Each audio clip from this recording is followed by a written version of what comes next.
بسم الله الرحمن الرحيم. الحمد لله رب العالمين الرحمن الرحيم مالك يوم الدين، وأشهد أن لا إله إلا الله، وأشهد أن سيدنا ومولانا محمدا عبده ورسوله أرسله إلى الناس كافة بشيرا ونذيرا. أما بعد، فإن خير الحديث كتاب الله، وخير الهدي هدي محمد صلى الله عليه وسلم، وشر الأمور محدثاتها، وكل محدثة بدعة، وكل بدعة ضلالة، وكل ضلالة في النار. فأعوذ بالله السميع العليم من الشيطان الرجيم من همزه ونفخه ونفثه. بسم الله الرحمن الرحيم. أولا يرون أنهم يفتنون في كل عام مرة أو مرتين ثم لا يتوبون ولا هم يذكرون. سبحانك لا علم لنا إلا ما علمتنا إنك أنت العليم الحكيم. رب اشرح لي صدري ويسر لي أمري واحلل عقدة من لساني يفقه قولي واحلل عقدة من لساني يفقه قولي. اسٹیج پر موجود گرامی قدر علماء کرام اور بڑے بھائیوں، مجلس میں اور جلسے میں حاضر پیارے بھائیوں اور بچوں اور قابل احترام بہنوں، السلام علیکم ورحمۃ اللہ وبرکاتہ۔ ہم نے ابھی خطبے کے اندر ایک آیت کی تلاوت کی ہے۔ وہ آیت سورہ توبہ کے آخری صفحے کی ایک آیت ہے۔ اولا يرون انہم یفتنون فی کل عام مرۃ او مرتین ثم لا یتوبون ولا هم یذکرون۔ اللہ تبارک و تعالی فرماتا ہے، کیا یہ دیکھتے نہیں، کیا یہ مشاہدہ نہیں کر رہے ہیں، انہم یفتنون فی کل عام مرۃ او مرتین، کہ سال میں انہیں ایک بار ضرور مصیبتوں میں مبتلا کیا جا رہا ہے۔ سال میں ایک دو بار یہ ضرور آزمائش کے شکار ہو رہے ہیں۔ سال میں ایک دو بار کبھی قحط سالی کے شکار ہوتے ہیں، کبھی دشمنوں کا ان کے اوپر غلبہ ہو جاتا ہے، کبھی قرآن مجید کوئی شرعی حکم نازل کر کے انہیں آزماتا ہے کہ آیا عمل کرتے ہیں کہ عمل نہیں کرتے ہیں۔ کہیں ان کی بدنیتی مسلمانوں کے سامنے ظاہر ہو جاتی ہے اور رسوا ہوتے ہیں۔ اولا يرون انہم یفتنون فی کل عام مرۃ او مرتین، اس کے باوجود ثم لا یتوبون ولا هم یذکرون، پھر وہ نہ توبہ کرتے ہیں اور نہ ہی نصیحت حاصل کرتے ہیں۔ ساتھیوں، یہ آیت منافقین کے بارے میں نازل ہوئی ہے۔ جیسا کہ اہل علم جانتے ہیں کہ سورہ توبہ پوری سورت تھی، شروع سے لے کر کے آخر تک اس میں منافقین کو رسوا کیا گیا ہے اور ان کی فضیحت بیان کی گئی ہے، انہیں نصیحت بھی کی گئی ہے، انہیں عبرت کے ناخون لینے کی دعوت بھی دی گئی ہے، انہیں توبہ کرنے کی طرف بلایا بھی گیا ہے، اور انہیں اللہ تبارک و تعالی نے دنیا اور آخرت میں الگ الگ دو عذاب کی اللہ تبارک و تعالی نے دھمکی بھی دی ہے۔ اسی لیے اس سورت کا ایک نام جہاں سورۃ التوبہ ہے، وہی سورۃ الفاضحہ بھی ہے۔ فاضح کے معنی ہوتا ہے رسوا کرنے والا، یعنی وہ سورت ہے جو منافقین کو رسوا کر دے رہی ہے۔ اسی لیے سنعذبہم مرتین کی تفسیر آپ دیکھیے 11ویں پارے ہی کے اندر ہے سورہ توبہ میں، کہ جب یہ آیت نازل ہوئی تو نبی کریم صلی اللہ علیہ وسلم نے انہیں بھرے مجمع میں مسجد نبوی کے اندر کہا کہ فلاں اٹھ کر کے چلا جائے، فلاں ہماری مسجد سے چلا جائے، فلاں اس مجلس میں نہ رہے. کتنے ایسے لوگ ہیں وہ انہوں نے اپنے چہرے کو چھپایا اور مسجد سے نکل کر چلے گئے. تو دنیا میں بھی رسوا ہونا پڑا اور آخرت میں بھی انہیں رسوا ہونا پڑے گا. تو یہ صورت مکمل طور پر تقریباً منافقین کو رسوا کر رہی ہے، اور یہ آیت بھی انہیں رسوا کر رہی ہے. اور اس سے پہلے والی آیتیں چونکہ اذان بھی ہو چکی ہے، وقت بہت زیادہ ہو چکا ہے، ساتھی لوگ بہت پہلے سے بیٹھے ہیں، میں جانتا ہوں کہ آپ میں سے کوئی نہیں کہے گا آپ بند کیجئے. کچھ لوگ شوق سے، کچھ لوگ لحاظ میں نہیں کہیں گے کہ بند کیجئے، لیکن مجھے اس کا احساس ہے، مجھے اس کا احساس ہے کہ بات کو مختصر کرنا چاہیے تاکہ اولاً نماز میں زیادہ تاخیر نہ ہو. کچھ لوگ دور دراز سے آئے ہیں، انہیں پہنچنے میں واپس جانے میں تکلیف نہ ہو، اور کچھ لوگ بدوجہ مجبوری استنجا کرنے بھی نہیں جا رہے ہوں گے، ان کو بھی تکلیف نہ ہو. ہے بات صحیح نہیں صحیح ہے؟ کچھ لوگ ایسے بیٹھے ہوں گے تو ہر ایک کا بھائی ہنسیاں نہیں ہو سکتا ہم بھی اسی میں ہوں. ہمارے ساتھی جو بیٹھے ہیں ان کو بھی ضرورت ہو لیکن اٹھ کے جانا نہ چاہتے ہوں کہ جائیں گے تو لوگ دیکھنا شروع کریں گے. تو کہنے کا مطلب بہت سے وجوہات ہو سکتے ہیں، ورنہ اس آیت پر جو نقاط ہم نے رکھے ہیں ان کو بڑا لمبا بھی کیا جا سکتا ہے، لیکن موضوع کو سمجھنے کے لیے مختصر میں آپ کے سامنے رکھتا ہوں. اگر توجہ دے لیے بات سمجھ میں آ جائے گی. اصل میں اس آیت کے اندر 3 چیزیں بیان ہوئی ہیں، اور یہ تینوں چیزیں ہمارے اور آپ کے لیے بہت اہم ہیں. پہلی بات تو یہ ہے، ایک ایک کو یاد رکھیں گے، خاص طور ہمارے طلبہ اور ہمارے اہل علم ہیں. پہلی بات یہ ہے کہ یہ آیت کس کے بارے میں نازل ہوئی ہے؟ یہ آیت منافقین کے بارے میں ہے نا. دوسری بات یہ ہے کہ گناہ اور نفاق کی وجہ سے، گناہ اور نفاق کی وجہ سے اللہ تبارک و تعالیٰ کی آزمائش اور اللہ تعالیٰ کے عذاب آتے ہیں. ہے بات صحیح نہیں مولانا جی؟ اولا یرون انہم یفتنون فی کل عام مرۃ او مرتین، یہ منافق دیکھتے نہیں کہ سال میں 2-1 بار انہیں ضرور آزمایا جاتا ہے، مصیبتوں اور پریشانیوں کا سامنا انہیں کرنا پڑتا ہے. تو معلوم کیا ہوا؟ ان کے گناہ، ان کے نفاق، ان کی بد کرداری کی وجہ سے ان کے اوپر عذاب آ رہا ہے. یہ تو دوسری بات ہوئی.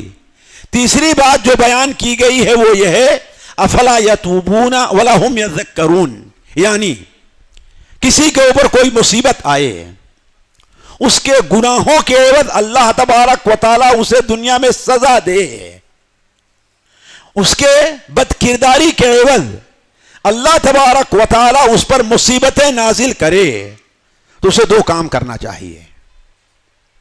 اسے 2 کام کرنا چاہیے. پہلا کام توبہ ہے. کیا کرنا چاہیے؟ توبہ. اور دوسرا کام عبرت اور نصیحت، یعنی آئندہ اب ایسا ہم سے کام نہ ہو کہ اللہ ہمارے اوپر عذاب اور مصیبت لے آئے. ثم لا یتوبون ولا هم یذکرون. لیکن منافقوں کی کیفیت یہ ہے کہ نہ وہ توبہ کرتے ہیں. کیوں؟ اس لیے کہ ان کے دل مر گئے ہیں، ان کے اوپر نصیحت کا اثر نہیں ہوتا. اور یہ سمجھیں اگر ہمارے اوپر نصیحت کا اثر نہیں ہو رہا ہے تو اس کا مطلب ہے کہ ہمارے دل کیا ہیں؟ مردہ ہو گئے ہیں. اور انسان کے اوپر سب سے بڑی مصیبت جو آتی ہے اس دنیا میں، وہ سب سے بڑی مصیبت یہ ہے کہ اس کا دل مر جائے. قرآن کی آیات کا، رسول صلی اللہ علیہ وسلم کی احادیث کا، اللہ کی طرف سے جو عذاب وغیرہ آئیں اس سے وہ توبہ نہ کرے، بلکہ کچھ لوگ کہہ دیں گے ارے یہ طوفان کا آنا، یہ سیلاب کا آنا، یہ خشک سالی کا آنا، اس میں انسان کے اعمال کا کیا دخل ہے؟ یہ تو قدرتی چیزیں آتی جاتی رہتی، ہر زمانے میں آتی جاتی رہی ہیں. لوگ کہہ دیتے ہی نہیں کہہ دیتے. اب میرے پاس یہ وقت نہیں ہے کہ قدرتی آفات جو آتی ہیں ان کے آنے کے اسباب کیا ہوتے ہیں اور ان سے بچنے کے اسباب کیا ہوتے ہیں، یہ الگ موضوع ہے. لیکن میں ابھی جو بات کہہ رہا ہوں کہ ان گناہوں کے عوض جو ان کے دل مردہ ہو گئے ہیں، لہذا وہ توبہ نہیں کرتے اور ان کی عقل اتنی بگڑ گئی ہے، ان کی سوچ اور ان کی فکر میں اتنی خرابی پیدا ہو گئی ہے کہ وہ آئندہ بھی نصیحت حاصل کرنے کی کوشش نہیں کرتے. تو یہ تین باتیں ہیں ساتھیوں جو اس آیت میں ہمیں اور آپ کو مل رہی ہیں. میں انہی تین باتوں پر مختصر روشنی ڈالتا ہوں. پہلی بات یہ ہے کہ نفاق کیا ہے؟ نفاق. نفاق کس کو کہتے ہیں؟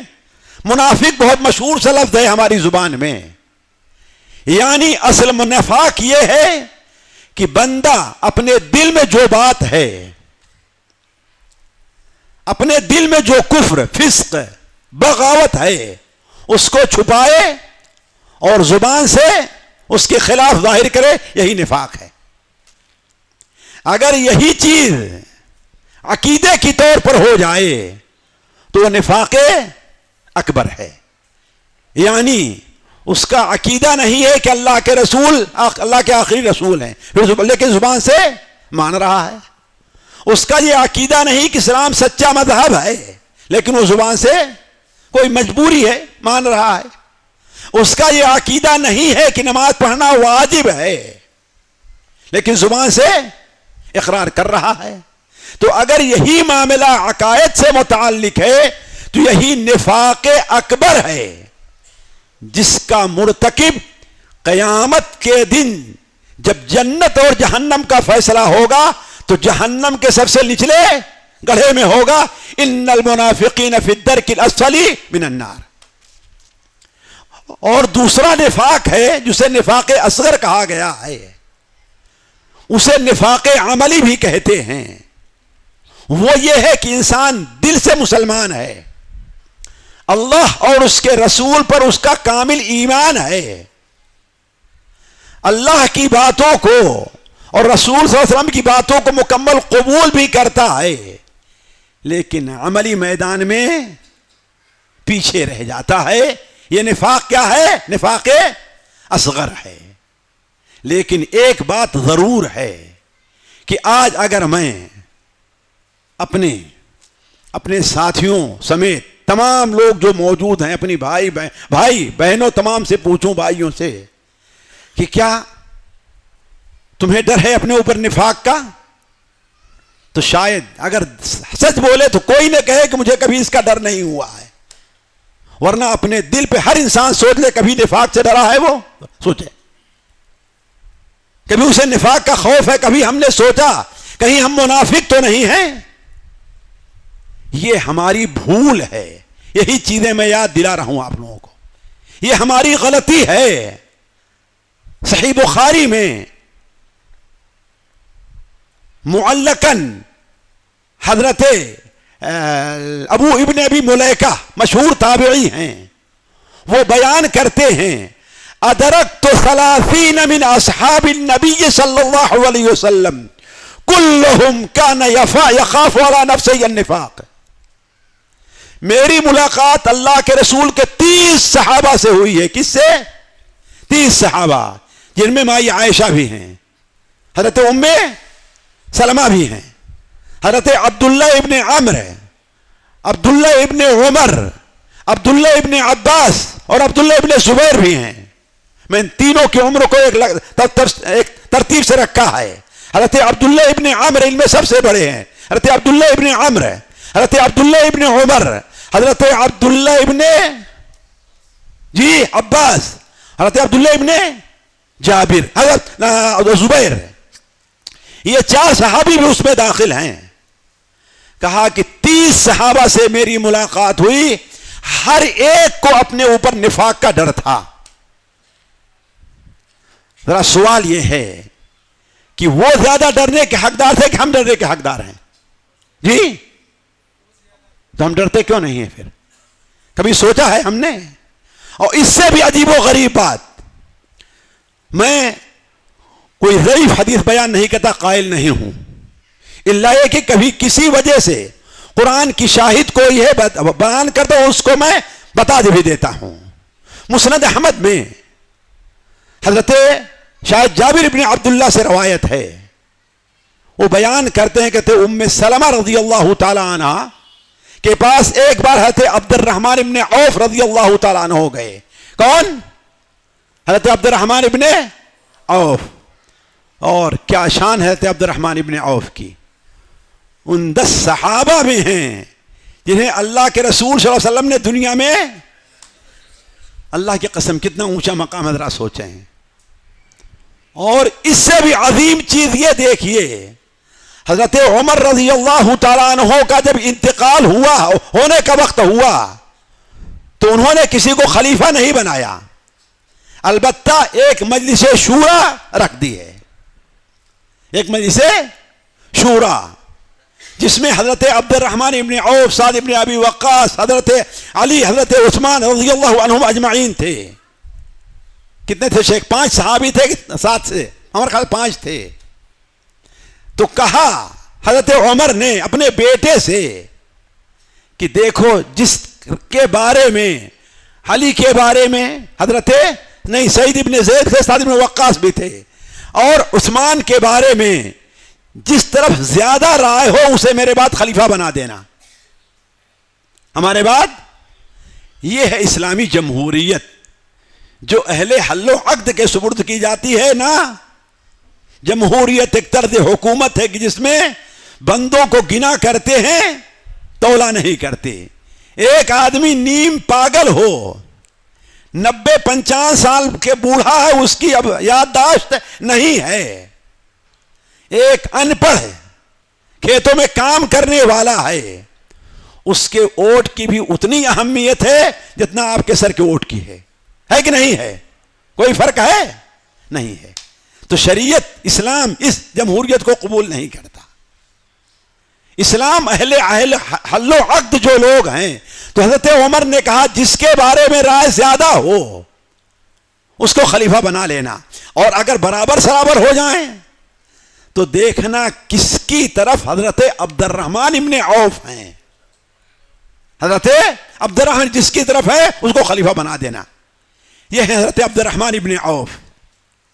ایک بار ام سلمہ، حضرت ام سلمہ حضرت کے پاس گئے اور کہا کہ اے امی جان، مجھے اپنے اوپر بڑا ایمان کا خطرہ ہے، نفاق کا خطرہ ہے، نعوذ باللہ من ذالک۔ ساتھیوں، بلکہ یہ سوچ کے روح بھی کانپ جائے کہ حضرت عبد الرحمن ابن عوف وہ منافق ہوں۔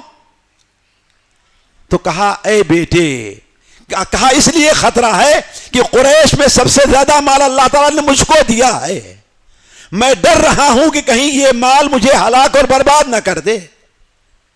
تو کہا اے بیٹے، جو مال اللہ نے دیا ہے اسے اللہ کی راہ میں خرچ کرو، اس لیے کہ ہم نے نبی صلی اللہ علیہ وسلم سے سنا ہے کہ میرے ساتھ رہنے والے کچھ ایسے لوگ بھی ہیں کہ انتقال کے بعد دوبارہ میری ان سے ملاقات نہیں ہوگی۔ یعنی کیا ہیں وہ لوگ؟ جی منافق ہیں، تھے نا منافق آپ کے زمانے میں؟ منافق ہیں وہ لوگ۔ یہ کہہ کر تھے عبد الرحمن ابن عوف، کہا کہ میں تو نہیں ہوں، یہ کہہ کر کے نکلے۔ راستے میں حضرت عمر رضی اللہ تعالیٰ عنہ سے ملاقات ہو گئی۔ کس سے؟ حضرت عمر رضی اللہ تعالیٰ عنہ سے۔ چہرے پر پریشانی کے آثار ہیں، گھبراہٹ ہے، جا رہے ہیں۔ پوچھا عبد الرحمن کہاں سے آ رہے ہو، پریشان کیوں ہو؟ کہا ابھی میں ام المؤمنین حضرت ام سلمہ کے پاس تھا، اور انہوں نے کہا نبی صلی اللہ علیہ وسلم کا یہ فرمان ہے کہ میرے بعد صحابہ ایسے ہیں کہ میری وفات کے بعد دوبارہ میری ان سے ملاقات نہیں ہوگی، حوض کوثر سے وہ بھگا دیے جائیں گے۔ سحقا سحقا لمن غیر بعدی۔ حضرت عمر کا یہ سننا تھا کہ بھاگتے ہوئے تو ام سلمہ کے پاس جاتے ہیں، پریشان ہو گئے، دوڑتے ہوئے وہاں پر گئے اور کہا کہ اے امی جان، اللہ کا واسطہ ہے، کہیں ان میں تو نہیں ہوں، اللہ کے رسول نے میرا نام تو نہیں لیا تھا؟ حضرت ام سلمہ نے کہا آپ ان میں نہیں ہیں، آپ ان میں نہیں ہیں، لیکن آپ کے بعد کسی اور کی برات میں نہیں کروں گی۔ ذرا سوچئے، اگر اس موضوع کو میں طول دینا چاہوں کہ صحابہ کس طریقے سے اپنے اوپر نفاق سے ڈرا کرتے تھے تو بڑا لمبا ہے، لیکن یہ دو مثالیں سمجھنے کے لیے کافی ہیں۔ اور ہم میں کا ہر انسان اپنا محاسبہ کرے، ہمارے علماء اور دعات بھی، چھوٹے اور بڑے بھی، مائیں اور بہنیں بھی، کہ کیا کبھی انہوں نے یہ احساس کیا کہ ہمارے اندر نفاق ہے، کہ ہم منافق تو نہیں ہیں؟ سوچنے کی بات ہے، اور یقیناً نہیں کیا ہے، نہیں کیا ہے۔ تو حضرت حسن بصری کا یہ قول جو صحیح بخاری ہی میں ہے، اس کو سامنے رکھنا چاہیے کہ ما امنہ الا منافق وما خافہ الا مؤمن۔ نفاق سے وہی اطمینان میں رہتا ہے جو حقیقت میں منافق ہوتا ہے، اور نفاق سے وہی ڈرتا ہے جو مومن ہوتا ہے۔ جو مومن ہوتا ہے وہ نفاق سے ڈرا کرتا ہے۔ لیکن چلتے چلتے ساتھیوں میں آپ کے سامنے یہ بتا دوں کہ نبی صلی اللہ علیہ وسلم نے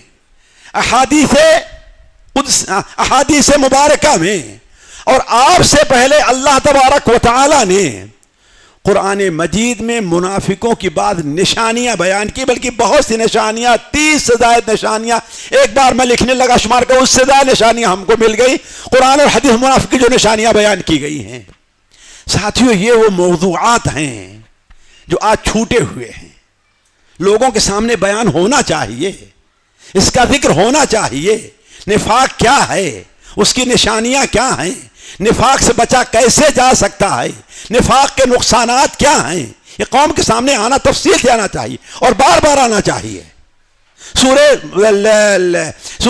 بقرہ کے اندر، سورہ نساء میں، سورہ توبہ کے اندر، حتیٰ کہ اللہ تعالیٰ نے منافقین کے نام سے ایک سورت ہی نازل کی ہے بات صحیح کہ نہیں صحیح؟ سورۃ تو قرآن تو اس تفصیل سے منافقوں کا ذکر کرے، اور ہماری تقریروں میں سال گزر جائے، 2 سال 3 سال، ایک تقریر بھی ہم منافق پر نہ کریں۔ ذرا سوچیں تو قوم کو کیسے پتا چلے گا، ہمیں خود کیسے احساس ہوگا کہ ہمارے اندر تو نفاق نہیں ہے؟ ذرا سوچیں کیسے ہوگا اس کا احساس۔ تو ان علامتوں میں سے تفصیل نہیں تھی، 2-4 علامتیں میں آپ کے سامنے رکھتا ہوں۔ پہلی علامت جھوٹ بولنا ہے، بلکہ اصل نفاق کی بنیاد ہی جھوٹ کے اوپر ہے۔ اسی لیے اللہ تعالیٰ کیا فرماتا ہے، ان المنافقین هم الکاذبون۔ منافق کیا ہیں؟ جھوٹے ہیں۔ اور صحیح بخاری میں یہ حدیث عام طور پر لوگ پڑھتے ہیں، آیت المنافق 3 یا 4 من کن فیہ فہو منافق، پڑھتے ہیں نا۔ منافقین کی 3 نشانی ہے۔ یہ نفاق اکبر والے منافق نہیں ہے، یہ نفاق اصغر والے منافق ہیں، جس میں کہ ہم اور آپ تو نہیں شامل ہے۔ اسی لیے اندازہ لگائیں، اذا حدث کذبا، بات کرے تو آج جھوٹ بولنے کو انسان ہوشیاری سمجھتا ہے۔ بڑے بڑے اسٹیجوں سے ہزاروں لاکھوں آدمی سن رہے ہیں، لیکن جھوٹ بول کر کے انسان، بلکہ اب تو دنیا کے جتنے بڑے بڑے لیڈر ہیں شاید سب زیادہ جھوٹ بولتے ہیں، نعوذ باللہ من ذالک۔ ہے بات صحیح کہ نہیں صحیح ہے؟ لیکن آپ نے کیا بیان فرمایا، اذا حدث کذب، بات کرے تو جھوٹ بولے، وَإِذَا وَعَدَ أَخْلَفَ، وعدہ کرے تو وعدہ خلافی کرے۔ جب 2 صورت ہوتی ہے اس کی، وعدہ کر رہا تھا تو اس کی نیت وعدہ پورا کرنے کی نہیں تھی، ہے نا؟ یہ نفاق ہے۔ یا وعدہ کر لیا، چاہے آپ کو کچھ دینے کا ہے، آپ کے ہاں جانے کا ہے، آپ کی دعوت میں شامل ہونے کا ہے، جلسے میں آنے کا ہے، وعدہ تو کر لیا، اس وقت اس کی نیت تھی کہ میں جاؤں گا، لیکن بعد میں جھوٹا بہانہ بلا وجہ کا بہانہ بنا کر کے کیا رہ گیا؟ ارے مجھے یہ کام پڑ گیا ہے، ارے بڑا کام مجھ کو ہے، ارے مجھ سے فلاں صاحب ملنے آ گئے، حالانکہ یہ ایسی چیزیں ہیں جس کے اوپر غلبہ پایا جا سکتا ہے۔ تو یہ دونوں صورتوں میں جھوٹا وعدہ کرنا یہ منافق کی نشانی ہے۔ وَإِذَا خَاصَمَ فَجَرَ، اور لڑائی کرے تو جی کیا؟ لڑائی کرے تو گالی دے۔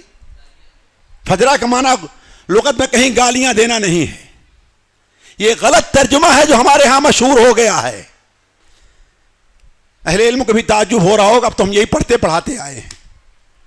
غلط ترجمہ ہے جو مشہور ہے، کسی لغت میں اٹھا کے دیکھ لیجئے، آپ کہیں لکھا ہے جھوٹ بولنا فجرہ، دیکھ لیں گے یہاں سے جانے کے بعد، اور شاید سب کے پاس میرا نمبر مل جائے یا تو لوگ مجھے میسج کر دیں گے ہاں فلاں کتاب کے اندر یہ لکھا ہوا ہے۔ دیکھیے ایک اصلی ترجمہ ہوتا ہے اور ایک لازمی ترجمہ ہوا۔ میں لازمی ترجمہ کی بات نہیں کرتا، کس کی بات کر رہا ہوں میں؟ اصلی ترجمے کی۔ یہ غلط ہے اس لیے کہ گالی دینا تو اس میں یقیناً گناہ ہے، لیکن لڑائی میں گالی دینا کوئی بڑی بات نہیں ہے۔ اصل معنی جو فجرہ کا ہے وہ یہ ہے کہ انسان سے کسی کا اختلاف ہو جائے، کسی زمین کے بارے میں، کسی چیز کے بارے میں، تو اپنا حق نہ دے انسان، اپنے اوپر جو حق بن رہا ہے اور دوسرے کا جو حق ہے اس کے اوپر دعویٰ کرے۔ اسی لیے نواب وحید الزماں رحمہ اللہ نے اگر مجھ سے بھول نہیں تو اس کا ترجمہ یہ کیا وَإِذَا خَاصَمَ فَجَرَ، اور جب لڑائی ہو تو غلط راہ چلے، یعنی صحیح طور پر لڑائی نہ کرے۔ تو وَإِذَا خَاصَمَ فَجَرَ یہ منافق کی نشانی ہے۔ ایک اور نشانی ذرا غور کریں اور اپنے اوپر اس کو آزمائے کہ ہمارے اندر ہے تو نہیں۔ اللہ کی قسم جب یہ نشانی میں پڑھتا ہوں تو کانپ جاتا ہوں کہ میں ان میں داخل تو نہیں ہوں۔ وہ کیا چیز ہے؟ نیکی کا کام دنیا کے لیے کرنا۔ نیکی کا کام یراؤون الناس، یہ کس کی صفت ہے جی؟ منافق کی ہے صفت کہ نہیں صفت ہے؟ تو کہیں کوئی آدمی نیکی صرف تقریر کرنے تک نہیں ہے، امامت کرنے تک نہیں ہے، کسی کو صدقہ کرنا یہ بھی نیکی ہے، کسی کی مدد کرنا ہے یہ بھی نیکی ہے۔ یہ کس لیے کر رہا ہے؟ یا چھوڑ دیجئے آپ کا کوئی رشتہ دار ہے، وہ بیمار ہوا، آپ سے تھوڑی سی انبن ہے، آپ نہیں جانا چاہتے، لیکن ڈرتے ہیں کہ اگر نہیں گیا تو لوگ کیا کہیں گے، اگر میں نہیں گیا اسے دیکھنے کے لیے تو لوگ ہمیں سے کل کیا کہیں گے، لہذا جا کر کے دیکھ آئیں۔ تو یہ کس کے لیے نیکی کی؟ اللہ کے لیے کی ہے آپ نے جی؟ دنیا کے لیے کی ہے نا؟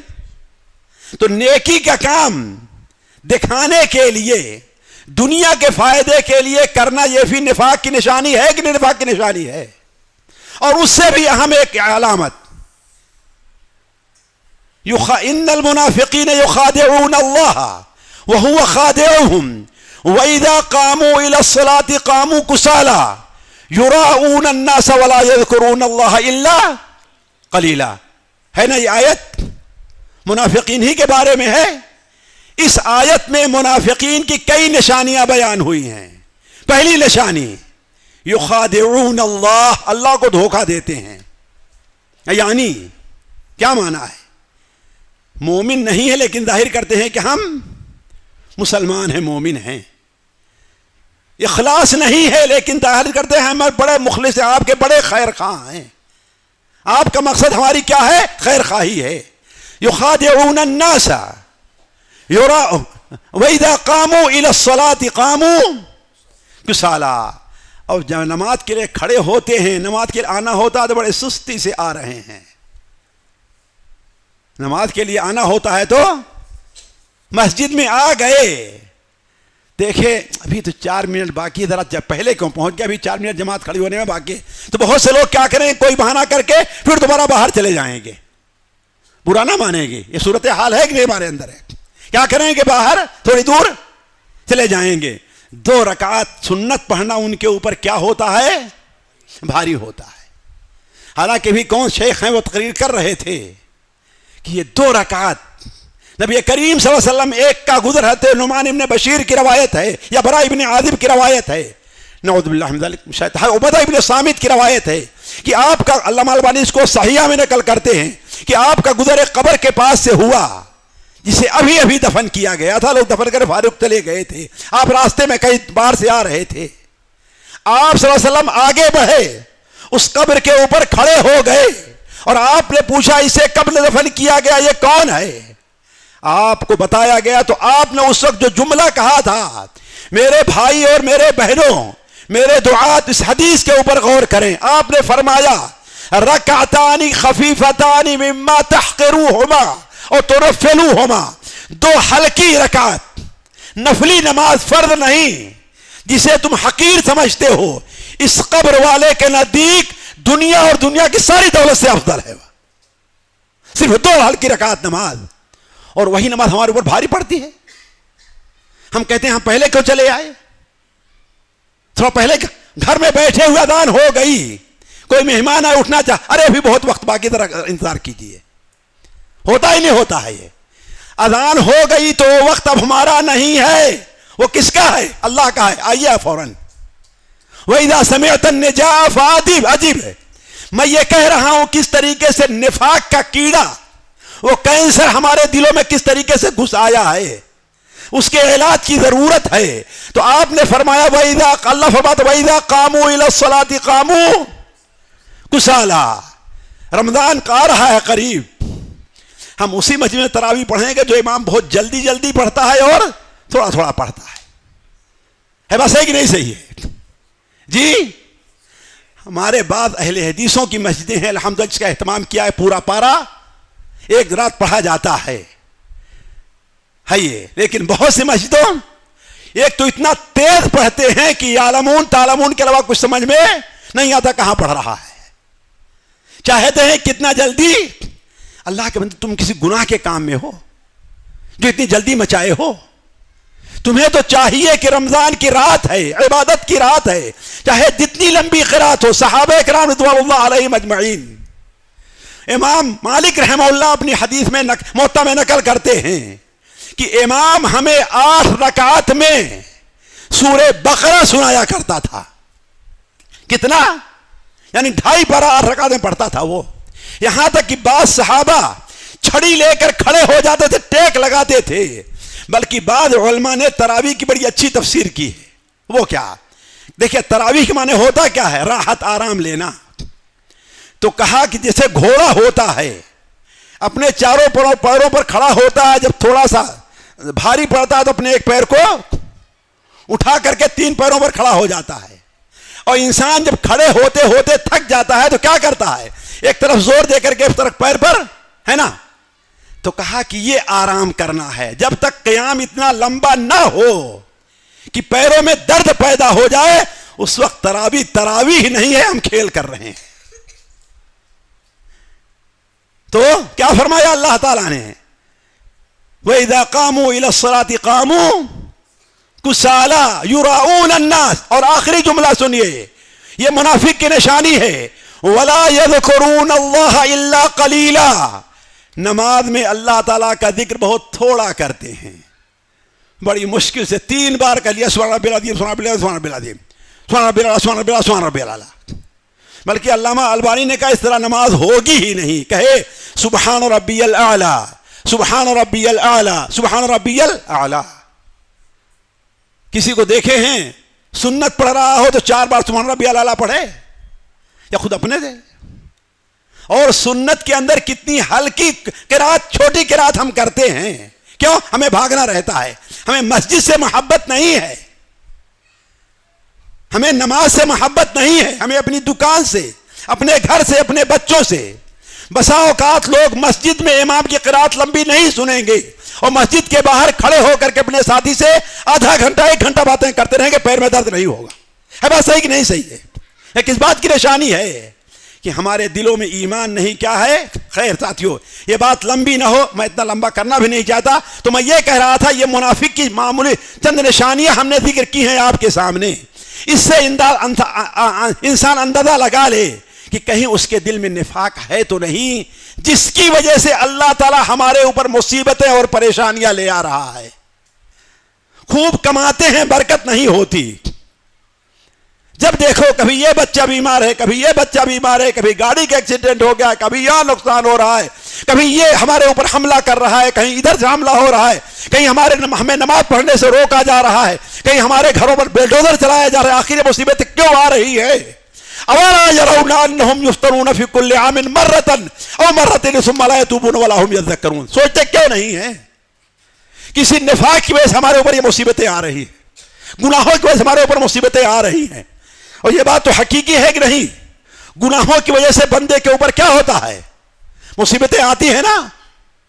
بلکہ انسان کے اوپر مصائب کے آنے کا، اگر انسان دین کے بارے میں کوتاہ ہے تو مصائب کے آنے کا سب سے بڑا سبب اس کا اپنا گناہ ہوا کرتا ہے۔ فَكُلًّا أَخَذْنَا بِذَنبِهِ۔ تم دیکھتے کیوں نہیں؟ قوم عاد کیوں ہلاک کی گئی؟ اللہ نے ہوا سے ان کو ہلاک کر دیا۔ قوم ثمود کیوں ہلاک کی گئی؟ اللہ نے چیخ ان کے اوپر بھیج دی۔ فرعون کیوں ہلاک ہو گیا جو کہتا انا ربکم الاعلی؟ اور اس کے پاس اتنا فوج، اتنا لشکر، اتنے بڑی تعداد تھی اس کے پاس، کیوں ہلاک ہوا ہے؟ قارون جس کے پاس آج دنیا میں کسی کے پاس اتنا مال نہیں ہوتا، قارون کے پاس مال تھا، کسی پاس اتنا مال نہیں ہوگا، آخر کیوں ہلاک ہوا ہے؟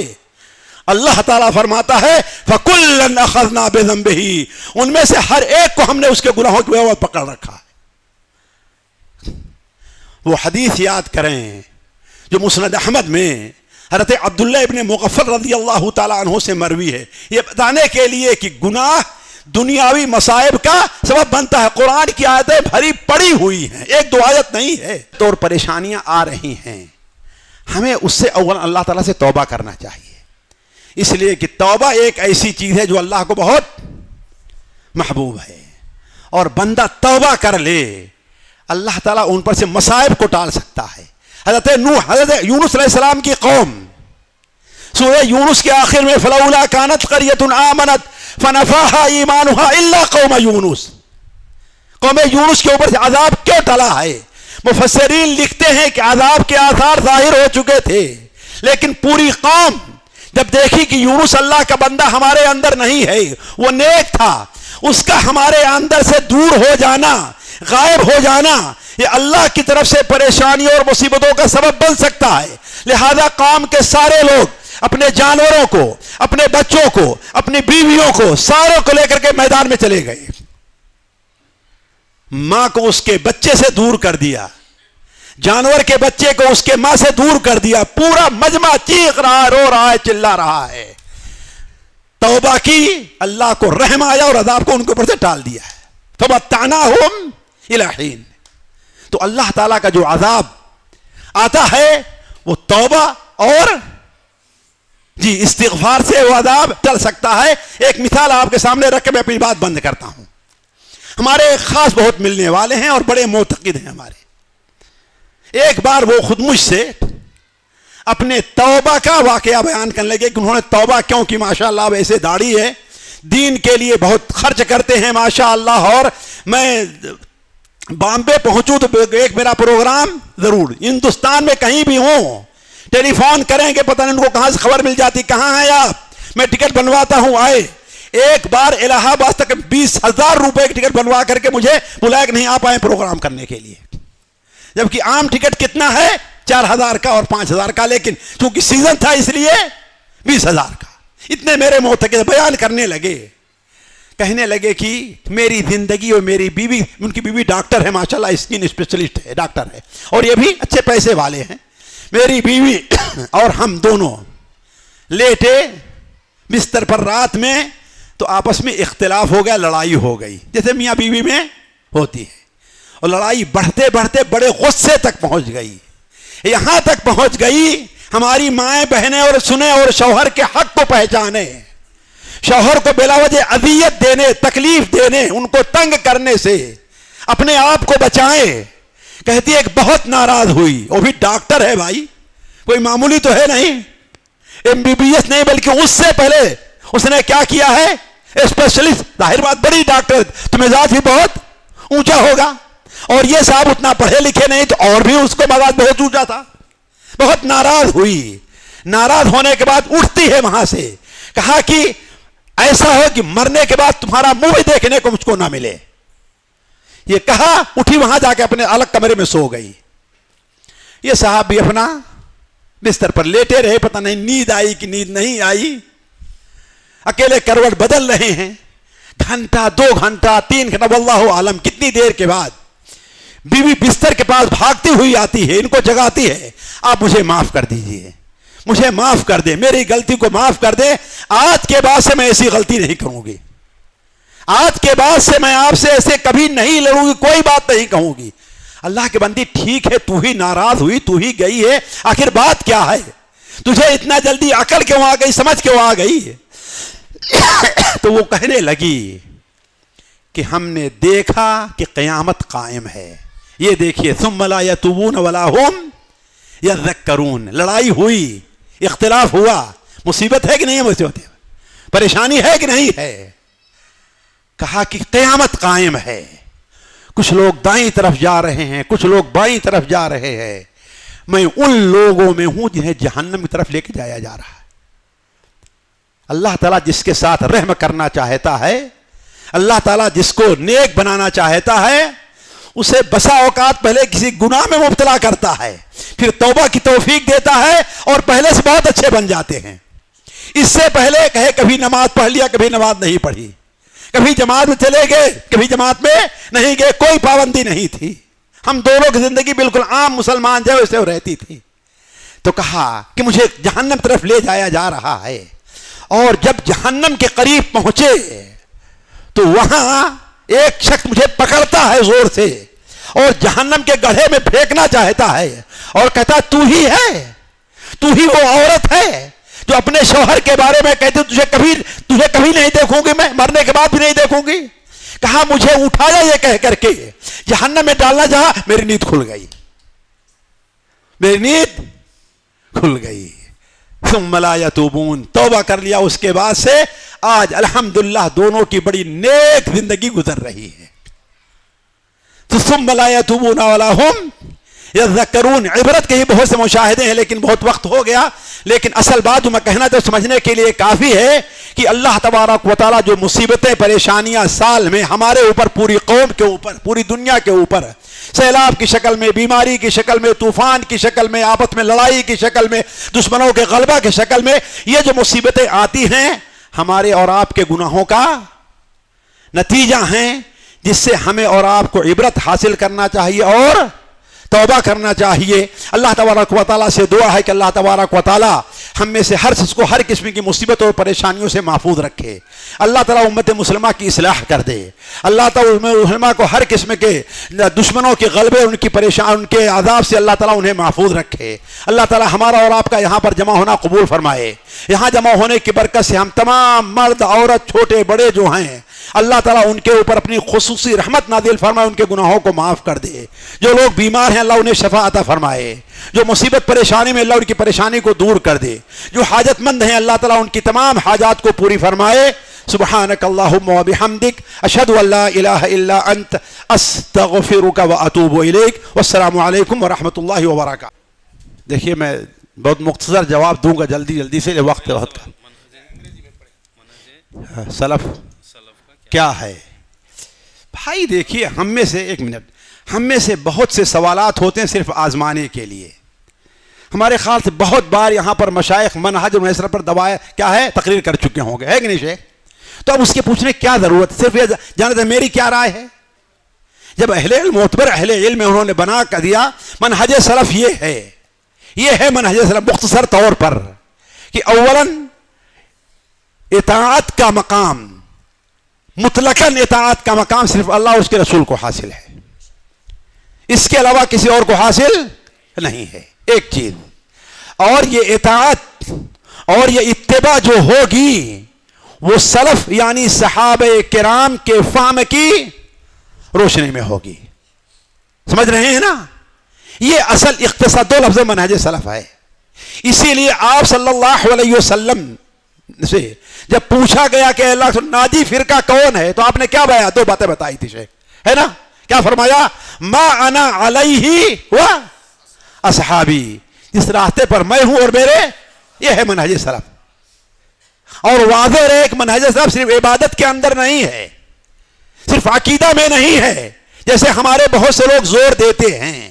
منہج سلف عقیدہ میں بھی ہے، عبادت میں بھی ہے، معاملات میں بھی اور اخلاقیات میں بھی ہے۔ اس لیے امام ابن تیمیہ رحمہ اللہ جب عقیدہ واسطیہ لکھتے ہیں تو دیکھ لیجئے اس میں سلف کا جو طریقہ منہج کیا ہے، عقیدہ بھی ذکر کیا ہے، عبادات بھی ذکر، اخلاقیات اور معاملات کا بھی ذکر کیا ہے۔ جی ہاں شیخ آگے۔ عورتوں کے لیے جامع نصیحت میں صرف ایک حدیث ان کو سنا دے رہا ہوں بس۔ سنن ابن ماجہ میں، امام بہقی کے شعب الایمان میں، حضرت ابو امامہ انس بن مالک و دیگر صحابہ، حضرت عبد الرحمن بن عوف سے بھی شاید مروی ہے وہ حدیث کہ آپ صلی اللہ علیہ وسلم نے ارشاد فرمایا المرأة اذا صلت خمسها وصامت شهرها واحسنت فرجها واطاعت بالها تدخل من اي ابواب الجنة شاءت۔ جو عورت یہ 5 کام کر لے، 5 وقت کی نماز کا اہتمام کر لے۔ یہ کیوں کہا گیا ہے کہ عورتوں سے 5 وقت کی پابندی مشکل ہو جاتی ہے؟ کیوں؟ جو کام آپ برابر کرتے رہیے روٹین میں وہ آسان ہوتی ہے، مشکل نہیں ہوتی، لیکن سلسلہ ٹوٹ جائے تو ہماری بہنوں کے لیے عذر ہوا کرتا ہے کہ کوئی بھی عورت پورے مہینے کیا نہ روزہ رکھ سکتی ہے اور نہ نماز پڑھ سکتی ہے۔ تو جب سلسلہ ٹوٹ جاتا ہے تو دوبارہ نماز کو شروع کرنا کوئی جان بوجھ کر کوئی سستی میں لیٹ کر جایا کرتی ہے۔ اسی لیے بعض عورتوں کے جو روزے چھوٹ جاتے ہیں رمضان کے، وہ پورا سال گزر جاتا ہے، پورا نہیں ہوتا، موقع نہیں ہے کہ نہیں ہے؟ اسی لیے آپ نے ان 2 باتوں کو خصوصی ذکر فرمایا ہے۔ المرأة اذا صلت خمسها وصامت شهرها، جو عورت اپنی 5 وقت کی نماز پڑھ لے، جو عورت اپنے مہینے کا روزہ رکھ لے، جو عورت اس فتنے کے دور ہی میں نہیں ہمیشہ اپنی شرمگاہ کی حفاظت کر لے، اپنی شرمگاہ کو کسی ایسی جگہ نہ ظاہر کرے، صرف اس سے دینا کرنا مراد نہیں ہے۔ آج بڑا فیشن چل چکا ہے، بسا اوقات عورتیں باہر پردہ کرتی ہیں لیکن اپنے محرم کے سامنے ہوئی تو لباس اتنا تنگ پہنتی ہیں کہ سارا کچھ یہ ظاہر ہے، اور اتنا کشادہ رہا کہتا ہے کہ سینے کا اتار چڑھاؤ ظاہر ہوتا رہتا ہے، اور بسا اوقات کپڑا کہاں تک پہنے گی؟ جی یہاں تک۔ تو یہ بھی ایک مدنہ سی صورت ہے اپنی شرمگاہ کی حفاظت نہ کرنے کا، اور بیوٹی پارلر وغیرہ میں جا کر کے جو کچھ ہوتا ہے تو الگ مسئلہ ہے۔ تو وَأَحْسَنَتْ فَرْجَهَا، اپنے شرمگاہ کی حفاظت کر لے۔ اور چوتھی چیز کیا ہے؟ وَأَطَاعَتْ بَعْلَهَا، اپنے شوہر کی ظاہر اور باطن میں اطاعت کر لے تو اللہ تعالیٰ قیامت کے دن اسے کیا خوشخبری سنائے گا؟ یہ جنت تیرے سامنے ہے، 8 دروازے کھلے ہیں، جس دروازے سے چاہ داخل ہو جا۔ اسی لیے میں ہمیشہ کہتا ہوں کہ عورتوں میں کے لیے جنت میں جانا آسان ہے مردوں کے مقابل میں، مردوں کے مقابل میں عورتوں کے لیے جنت میں جانا آسان ہے۔ جی سے ہر ایک کے لیے قرآن سیکھنا کتنا ضروری ہے؟ جتنا اس کی استطاعت ہے۔ سوال یہ ہے ہر ایک کے لیے قرآن سیکھنا کتنا ضروری ہے؟ جتنا اس کی استطاعت ہے، جتنا اس کی استطاعت ہے، جتنا اس کے پاس وقت ہے، جتنا اس کے پاس صلاحیت ہے، اتنا قرآن پڑھنا سیکھنا اس کے اوپر ضروری ہے۔ اور صرف سیکھنا کافی نہیں ہے، قرآن کا مراجعہ، اس کو پڑھتے رہنا، اس کی تلاوت، یہ بھی ضروری ہے۔ جی جھوٹی گواہی دینا، ہاں، دینے کا عذاب کیا ہے؟ جھوٹی گواہی دینا، ساتھیوں جھوٹی گواہی نبی کریم صلی اللہ علیہ وسلم نے اسے اکبر الکبائر میں قرار دیا ہے۔ نبی کریم صلی اللہ علیہ وسلم جھوٹی گواہی کو جہنم میں جانے کا ذریعہ قرار دیا ہے، اور میرا بہت سے لوگوں پر تجربہ ہے کہ جھوٹی گواہی دینا بسا اوقات اسی دنیا میں اللہ کے عذاب کا سبب بنتا ہے۔ میرے ایک پہچان والے نمازی تھے. پتہ نہیں حج کیے تھے کہ نہیں, لیکن یہ آج تک میں 25 سال نہیں 45 سال پہلے کی بات ہے. نمازی تھے, لیکن پڑوس کا رشتہ دار کا معاملہ تھا. پرتاپ گڑھ کچہری میں آئے اور جھوٹی گواہی دے دیا. جھوٹی گواہی دے کر کے واپس جا رہے تھے, گھر نہیں پہنچ پائے. پرتاپ گڑھ سے نکل کر چھوٹا سا ایک قصبہ تھا, وہاں مغرب کی نماز پڑھی. گھر والے انتظار کر رہے ہیں, صبح ہو گئی نہیں آئے. صبح کو ڈھونڈنے نکلے تو وہاں ایک نالا تھا, وہاں پر مارے ہوئے تھے, مرے پڑے ہوئے تھے, گھر نہیں پہنچ سکے. جس شہر میں الغات میں رہتا ہوں, جب میں گیا ان دنوں میں تو جو لوگوں نے بتایا, وہاں سے 15 کلومیٹر ایک گاؤں پڑتا ہے. وہاں کے کچھ لوگ آئے, اس لیے کہ کچہری کوٹ ہمارے شہر میں تھا. کہا کہ یہاں آئے اور 2 آدمی ایسے جھوٹی گواہی دیا قاضی کے سامنے, اور قاضی کا نام بھی بتایا لوگوں نے. کہا اور آگے جانے لگے. وہ جہاں پل پڑتا ہے وہاں پر یعنی ایکسپریس روڈ آ رہا ہے اور یہ روڈ ادھر سے جا رہا ہے, وہی پل پر پہنچے. وہیں ایکسیڈنٹ ہوا, دونوں ہلاک ہو گئے. تو جھوٹی گواہی, اس میں بندے کا حق مارا جانا ہے, لہذا بسا اوقات اس دنیا ہی میں ہلاکت سبب بنتا ہے. جی ختم ہو گیا شیخ.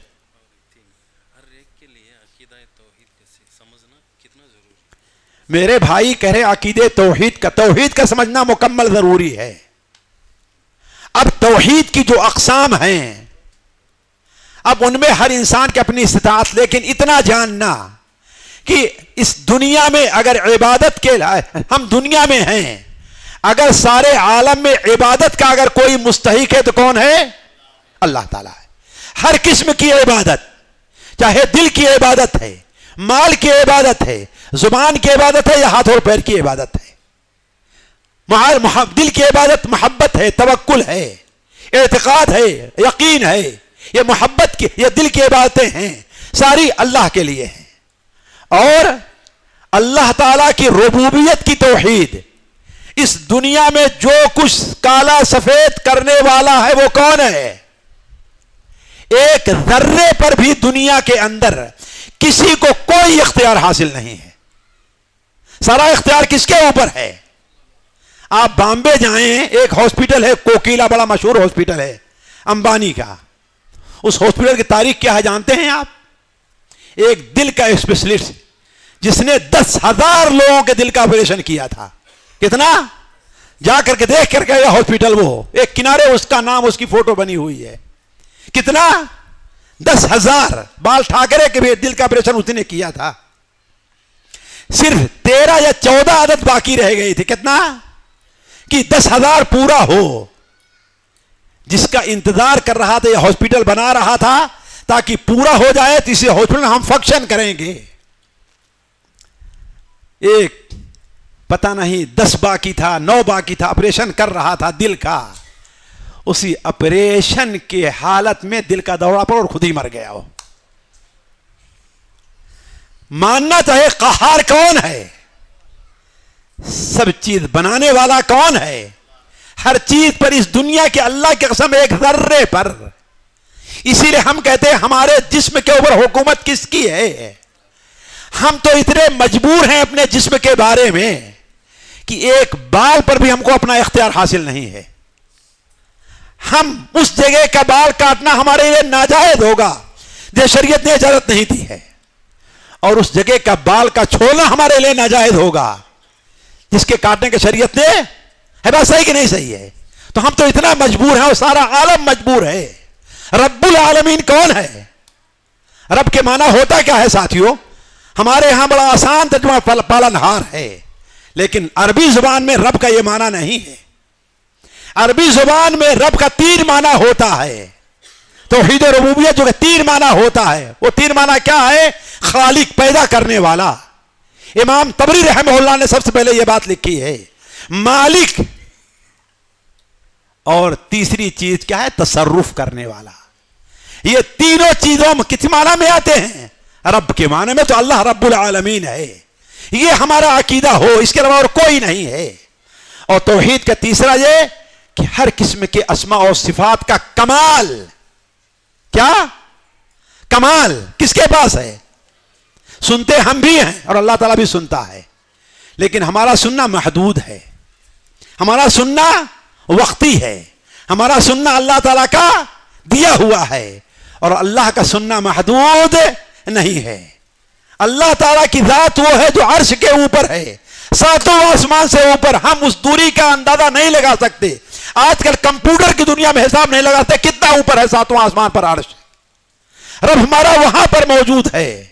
لیکن اندھیری رات میں تاریکی کے اندر بادل ساون اور بھادو کے بادل چھائے ہوئے ہوں، اور سمندر کی تہ میں اگر چکنے کالے پتھر کے اوپر اگر کوئی چیوٹی چڑھتی ہے تو میرا رب اس کو دیکھ بھی رہا ہے، اس کی حرکت کو سن بھی رہا ہے. یہ توحید اسماء و صفات پر کمال ہے. جتنی صفات ہیں یہ ہے توحید. اتنا جاننا ہر کے اوپر ضروری ہے، باقی تفصیل کا جاننا مستحب ہوگا انشاءاللہ. جی ماں باپ بچوں میں ناانصافی کر سکتے ہیں کیا؟ دیکھیے، ماں اور باپ دونوں کے اوپر یہ واجب ہے کہ بچوں میں عدل سے کام لیں. میں یہ نہیں کہہ رہا ہوں مساوات سے کام لیں. کس سے کام لیں؟ عدل سے. اس لیے کہ ایک لڑکا ہے اس کا خرچ اور ہوگا، لڑکی ہے اس کا خرچ اور ہوگا. لڑکا ہے اس کی شادی کا خرچ اور ہوگا، اور لڑکی ہے اس کی شادی کا خرچ ہے کہ نہیں ہے. تو اسلام دین عدل ہے، دین مساوات نہیں ہے جو ہمارے ہاں کہا جاتا ہے. اسلام دین مساوات کلی طور پر، لیکن دین وتمت کلمۃ ربک صدقا وعدلا. تو واجب والدین پر واجب ہے. اگر ایسا نہیں کرتے ہیں تو اپنے لیے جہنم کا سامان کر رہے ہیں. کہ بچوں کے درمیان عدل سے کام لیں، لین دین میں، آنے جانے میں، ہر چیز میں عدل سے کام لیں. جی نکاح پوچھنے کی بات ہے بھائی. کوئی صاحب ایسا لگا مثلا نکاح نہیں کرنا چاہتے اس لیے سوال بھیجے ہیں. اللہ کے بندے النکاح من سنت. آپ نے کیا فرمایا؟ نکاح میری. اللہ تعالیٰ تمام نبیوں کو کیا بنایا تھا؟ ازواجا و ذریہ والا بنایا تھا، ہے کہ نہیں؟ سورہ ہجر میں ہے، کس میں ہے؟ وجعلنا لهم ازواجا و ذریہ. تو نبیوں کی سنت سے بھاگ رہے ہو تم لوگ جو ہے.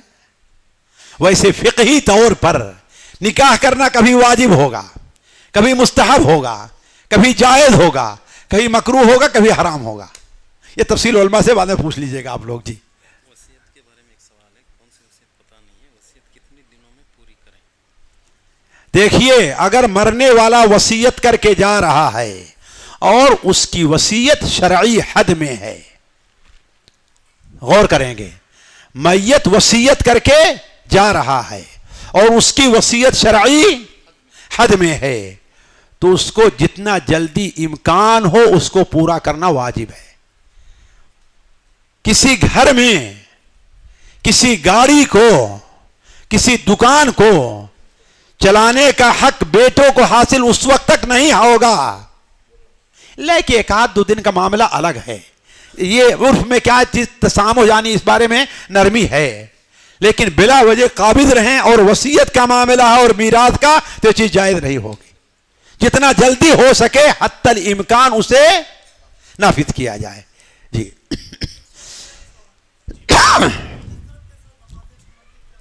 کیا نفاق نہیں بلکہ اس سے آگے بڑھ کے کفر کی علامت ہے. کیا ہے یہ؟ اور میرا فتویٰ نہیں ہے، یہ مدینہ والے کا فتویٰ ہے. کس کا فتویٰ ہے؟ مدینہ والے کا. صحیح مسلم میں روایت ہے کہ نہیں شیخ؟ جی الحد الذی بیننا وبینہم الصلاۃ فمن ترکھا فقد کفر. جس نے چھوڑ دیا اس نے کفر کیا. جی ہاں جی ابھی تو اچھا چلیے کہیے کوئی. ہاں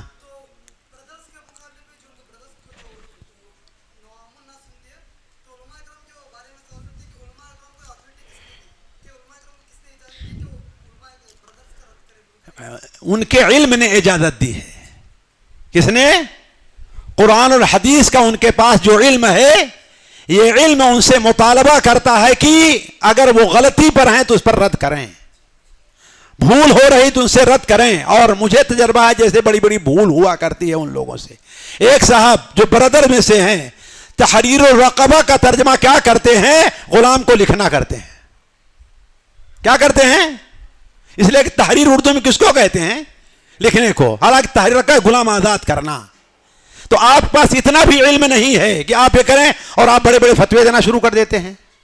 وہ فتوے جس کے بارے میں عمر توقف کریں, وہ فتوے جس کے بارے میں حضرت ابو بکر توقف کریں, اور آپ بے دھڑک فتوا دیتے جا رہے ہیں.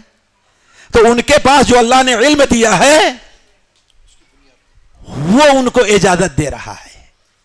من رأى منكم منكرا فليغيره بيده فمن لم يستطع فبلسانه ومن لم يستطع فبقلبه وذلك اضعف الايمان. تو ان کا علم جو ہے وہ اجازت دے رہا ہے. جی چلیے, سبحانك اللهم وبحمدك اشهد ان لا اله الا انت استغفرك واتوب الیک.